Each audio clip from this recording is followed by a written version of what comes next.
नमस्कार दोस्तों, स्वागत है आपका हमारे YouTube चैनल में। और आज एक बहुत ही शानदार कहानी लेके आया हूँ। कहानी का शीर्षक है आत्मविश्वास।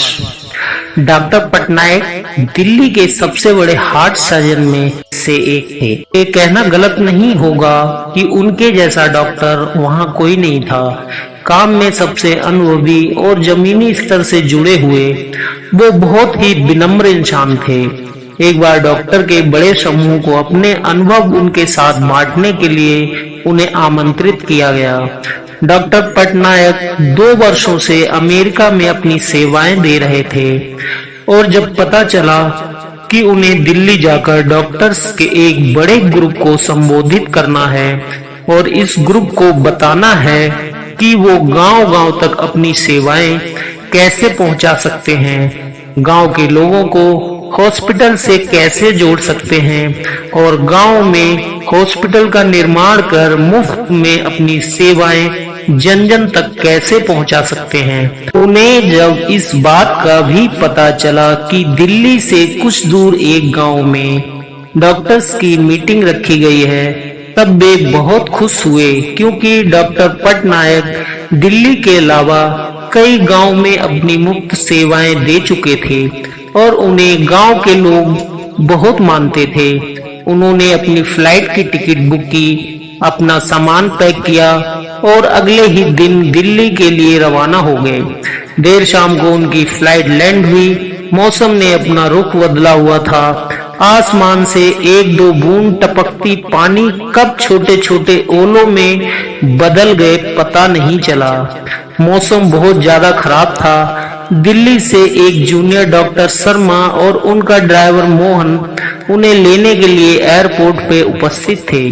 अगली सुबह एक छोटे से गांव में डॉक्टर पटनायक को संबोधित करना था, इसलिए उन्हें उसी रात की उस गांव के लिए निकलना था। कुछ देर इंतजार करने के बाद भी मौसम की स्थिति वैसी ही थी। डॉक्टर शर्मा ने मोहन से पूछा, यदि आप गाड़ी चला सकें और रास्ते में किसी तरह की कोई असुविधा ना हो तो क्या हम इस मौसम में भी यहाँ से निकल सकते हैं? हाँ, मैं कोशिश करूँगा, लेकिन गांव जाने के लिए हमें कच्चे रास्तों से होकर जाना पड़ेगा, इसलिए अभी हम धीरे धीरे आगे बढ़ सकते हैं, मोहन ने कहा।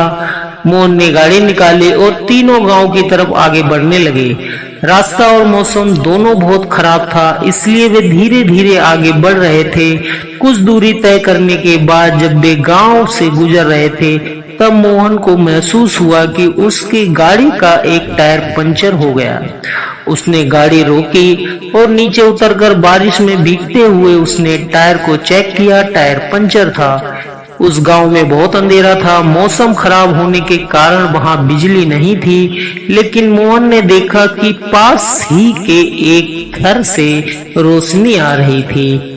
मोहन ने डॉक्टर पटनायक और डॉक्टर शर्मा से कहा कि सर, गाड़ी का टायर पंचर है और टायर बदलने में समय लग सकता है, इसलिए गाड़ी से उतरकर हमें पास के घर में भी कुछ समय रुकना होगा, क्योंकि ऐसे बारिश में टायर बदलना भी संभव नहीं होगा। दोनों डॉक्टर्स गाड़ी से नीचे उतरे और पास के ही घर की तरफ, जहां से रोशनी आ रही थी, आगे बढ़ने लगे। उन्होंने घर का दरवाजा खटखटाया, लेकिन अंदर से किसी भी तरह की कोई प्रतिक्रिया नहीं हुई। उन्होंने इस बार फिर दरवाजा खटखटाया और अब की बार दरवाजे पर एक बूढ़ी अम्मा थी जो बहुत उम्र की लग रही थी। माँ जी, हम शहर से आ रहे हैं, मौसम बहुत खराब है और यहाँ हमारी गाड़ी भी खराब हो गई है। यदि कुछ समय आप हमें यहाँ रुकने दें तो आपकी बड़ी मेहरबानी होगी। डॉक्टर शर्मा ने बूढ़ी अम्मा से कहा, क्यों नहीं, आप सब अंदर आइए, मैं आपके लिए चाय बनाती हूँ। बूढ़ी अम्मा ने जवाब देते हुए कहा, ये बिस्तर पर ये छोटा बच्चा क्यों काढ़ रहा है, इसे क्या हुआ?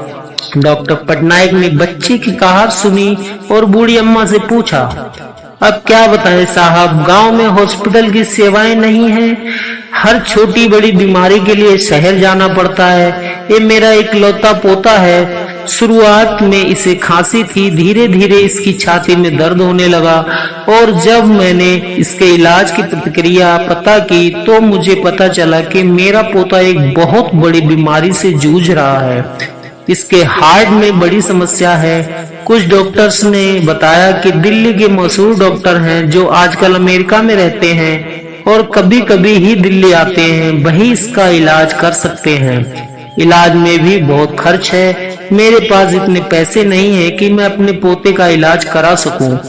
गरीबी और हॉस्पिटल ना होने के चलते ही मैं अपने बेटे और बहू को भी नहीं बचा सकी, वो भी बीमारी से लड़ते हुए ही चल बसे।